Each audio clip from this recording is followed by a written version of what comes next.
Hola, ¿cómo están? Bienvenidos. Muchísimas gracias por estar con nosotros en un episodio más de Un Café con el Experto, un podcast que se hace con la intención de conocer un poco más justamente la parte personal de todos los profesores, de los expertos que tenemos. Y el día de hoy estamos transmitiendo desde Citic 2025, en nuestro tercer día de Citic. Citic 2025 ha sido un evento con muchísima cordialidad y con mucha gente muy experta. Y uno de ellos es justamente el profesor que tenemos aquí junto a mí, que es un gran amigo. Nos hemos conocido en otras reuniones a nivel internacional y estoy muy agradecido que hoy haya decidido aceptar venir a México primero. Es la primera vez que él está en México, pero no solamente aceptar venir a México, sino también aceptar venir a Citic, compartir todo el conocimiento que él tiene con todos nosotros y también compartir este espacio para el podcast. Él es Raja Hatem. He is an interventional cardiologist, expert in CHIP, expert in CTO, very young also. Thank you. Thank you. Younger than me. It is, and as they could see. Yes. So Raj, it is a big pleasure to have you here in Mexico. This is your first time, as you was telling me, right? Yes. So first of all, Alejandro, thank you so much for the invitation. This has been a fantastic meeting so far. The level of talks, the level of expertise, the level of interactions, and the venue itself, the organization. Hats off to you. Beautiful meeting, and I'll be glad to be back if you guys. No, you are. If you want, you could be a yearly faculty. Thank you so much. Thank you for having me. Yeah, thank you, Raj. Well, first of all, we'd like to know who's Raj, where you have born. Then you moved to the United States for the fellowship, as I know, and then you went back to the United States. Is it true? So actually, I was born in Syria. Oh, you told me. Born in Syria, moved to Canada with my parents in 1988. I was very young, 5 years old. Did all my training in Canada, med school. And towards the end of my cardiology residency, I really fell in love with interventional cardiology. I love to work with my hands. I loved everything about interventional cardiology. It fit my personality.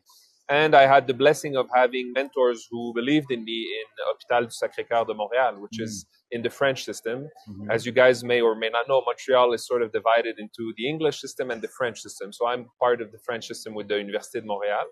And one of the main hospitals in the French system is the Sacré-Cœur Hospital, where I practice currently. So as I was doing my residency at Sacré-Cœur Hospital, and I manifested my interest in interventional cardiology, I had a good friend called Philippe Généreux that a lot of you may know.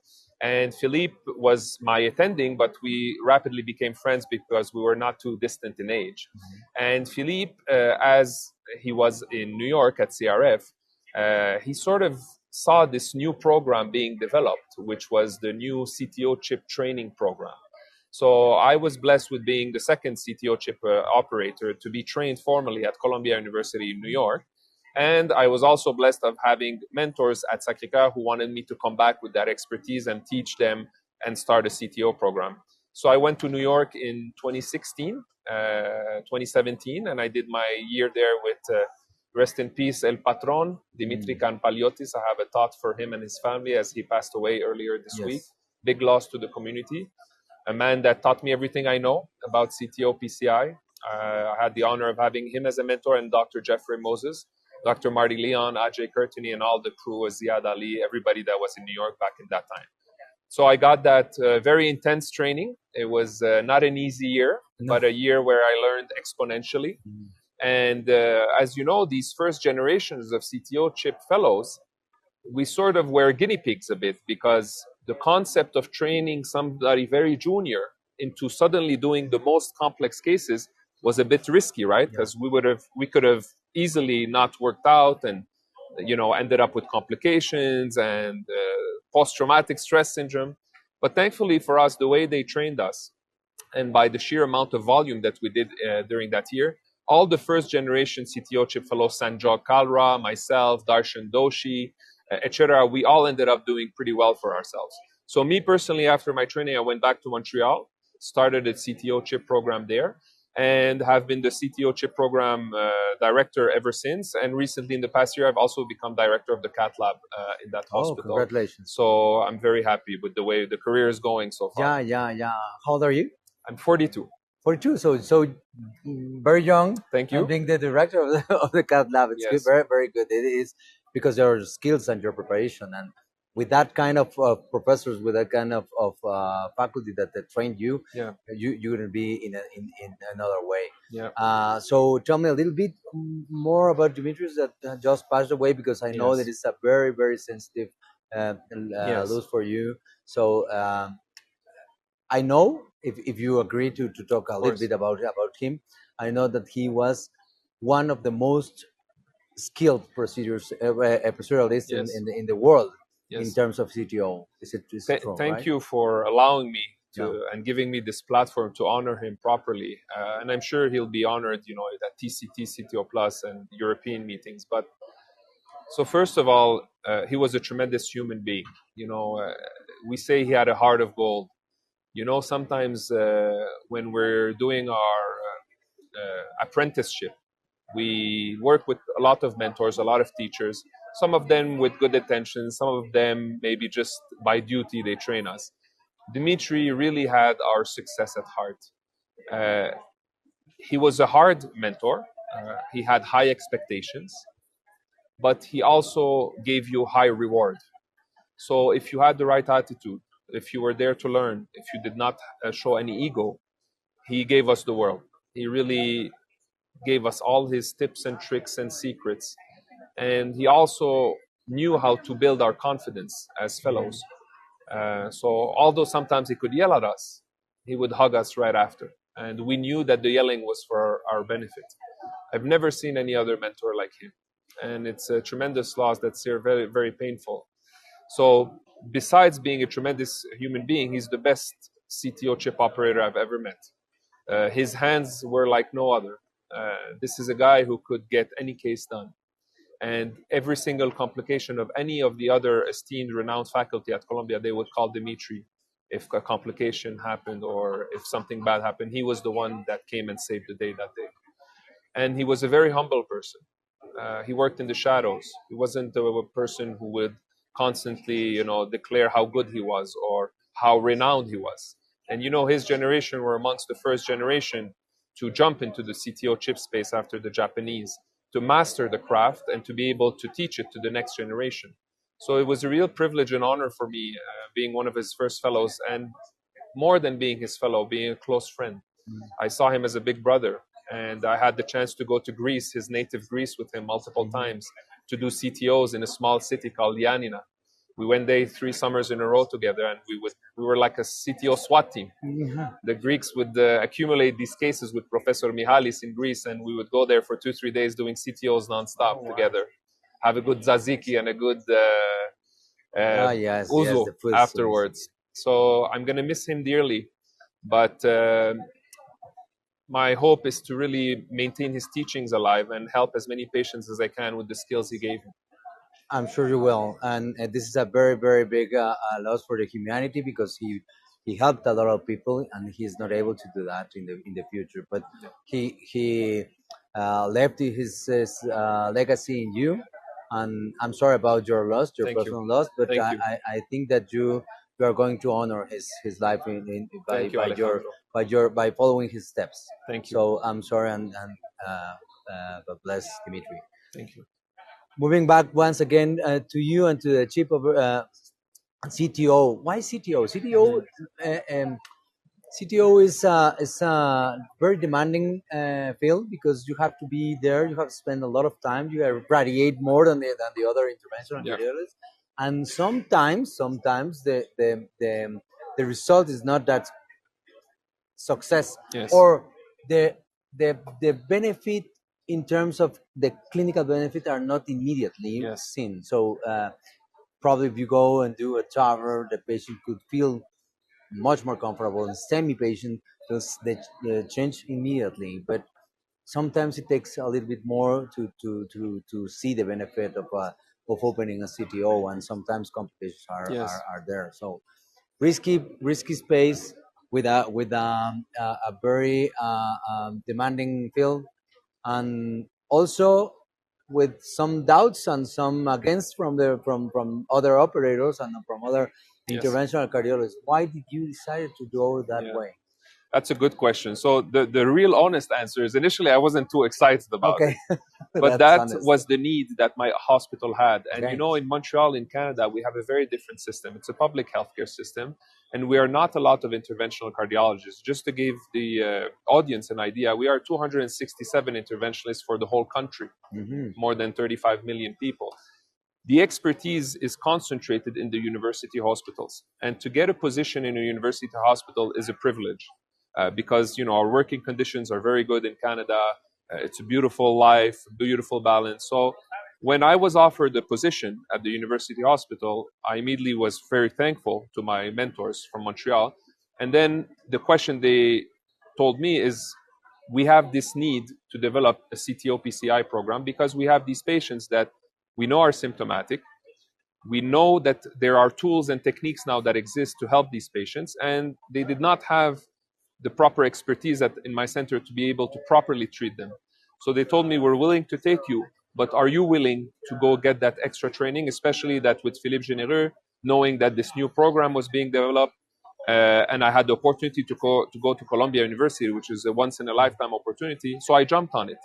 And the other thing is, you know, one of my personality trait, I'm a pretty patient person. CTOs, you need patience. Yes, it is. So CTO is like a work of art. Sometimes the procedures are very long indeed. You know, on average, it goes anywhere between 3 to 6 hours.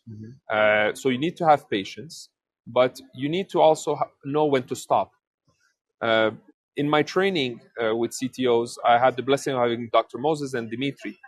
Dr. Moses, with his wealth of experience and his legacy, was very good at teaching us clinical judgment. So the indication of the case and when to stop. Dimitri was the master technical guru. So he taught us everything there is to know about how to open up a CTO. So having both these mentors and coming in an environment like in Canada, where we have to be very careful with the resources, the time of the cath lab, this, that, I started a CTO clinic. And the CTO clinic is the smartest thing I've done because even though my colleagues, interventional cardiologists, are referring to me these CTO cases, I systematically review all the films and meet all the patients. And the reason is because, like you said, the literature supporting CTO PCI is relatively weak still. We don't have any solid data for prognosis. We do have some strong data for quality of life. And that's the main aspect that I discuss with my patients. Will this risky procedure improve your quality of life, yes or no? And to be able to answer that question, you need to have a long conversation, not a 5-minute in the preparation room before going in the cath lab. Having these long conversations, explaining the risk, reviewing the films with the patient, explaining to them what will be my plan A, B, C, explaining the complications. When I have this agreement from the patient and this partnership, then when it comes time to do the CTO, I go in there, my head is at rest, and I'm at peace. And no matter what happens, I know that the patient was accepting of the risks involved. So yes, there are long procedures, but they're also high risk, high reward.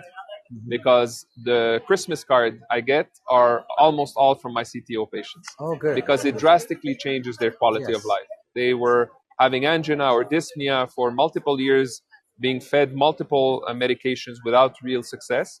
And then suddenly you open up their CTO and their life changes 180 degrees. So it's very gratifying. It's true, it's true. And you're right. And you've received both of the best worlds, the clinical indication and judgment, and then also the skills from Dimitri. Yes. So that's very good, and that answers my question completely. Well, what do you think it's going to be in the future? The CTO film, is it going to improve? Do we have some opportunity to improve, or is there some lack of things that we don't know? What do you think is the future for CTO? That's a great question. And yesterday, one of the great talks at Citic was Dr. Stéphane Rinfray, who's also a close friend, former Canadian, now in the US. And his topic was exactly that. And his conclusion was, the future is the right mindset, he said. So when you jump into the CTO PCI space, you have to have the right mindset for in terms of clinical decision-making, in terms of technical skills. And what the future holds, I think, for us is people who strongly believe in the procedure. Because it's going to be very hard, like Stefan said, to have very strong randomized controlled data to show a huge mortality difference. We have lots of data on quality of life, and I think we should take that data, believe in our procedure, believe in our skills, believe in the modern tools that we have, and just try to convince as many of our colleagues as possible, because there are so many patients that are being treated medically that have symptoms and that we can help. So I think the future of CT-UPCI, first and foremost, is to raise awareness that this procedure does work, it has clinical backing, and that now we have expertise and training and operators who can have above 80% success rates with very safe profiles. So I think the future for me, from a clinical judgment, first and foremost, is education to the colleagues. The second part, more technically, tool-wise, I think that CT planning is going to take more and more space. In Canada, unfortunately, we have limited access to proper CT scanning. In Europe, it's with Dr. Colette, been pioneering all that stuff. It's much more available. I heard that in Mexico, you guys are having a lot of coronary CTAs. So I think coronary CT planning, especially for CTOs, is going to be very helpful with maybe one day overlay of the CT scan on the angiogram, helping us diminish radiation, diminish contrast. And I think that also in the future is to continue these CTO chip training programs, because so far with the first generation, my generation, it's worked out very well for us. Thank you very much. It is a very good perspective of the future of CTO. I am very, very glad to have you here, Raj. Final comments about Citic, or could you share with the others that do not know Citic some of your clinical or your point of view of this meeting? So again, hats off to you, to Mauro, to all the other organizers. I mean, we've met at an international meeting in Portugal, and through a common friend, Darshan. And you are as amazing as Darshan told me about you. Thank you. You managed to organize, the 5,000 plus attendees this year meeting, and a beautiful venue, very complex logistics to organize all the speakers, the faculty. But honestly, the only thing that I'm leaving here is I'm already excited to come back and to contribute to Citic and to contribute with my Mexican colleagues. And thank you again very much for having me. It's an honor to be here. No, the honor is mine. Thank you, Raj. Really, I appreciate a lot that you came. Thank you. You're so invited for next year. Thank you so much. And the rest of the editions, if you have. Fantastic. Thank you so much, Alejandro. Thank you, Raj. Thank you. Muchas gracias a todos ustedes. Damos terminado este episodio que tiene esta parte sensible, esta pérdida reciente de Dimitri. Sin duda le dio a este primer congreso en el que Raj está después de una pérdida tan reciente esta semana, un toque especial para él, tener la posibilidad de hablar en público de alguien a quien tanto quiere. Ustedes lo vieron, hace que yo tuviera que brincar en este tema, aunque sabemos que tocó fibras sensibles. Creo que siempre cuando uno admira a alguien, quiere tener la oportunidad de expresarlo y compartirlo con otros. Y ese es el caso de un alumno que admira mucho a su profesor. Y bueno, y yo comparto muchísimo y agradezco mucho que él haya compartido con nosotros estos sentimientos. Muchísimas gracias. Suscríbanse, denle like si ustedes quieren. Nos vemos en un episodio más de Un Café con el Experto. Thank you, Raj. Thank you very much. Thank you.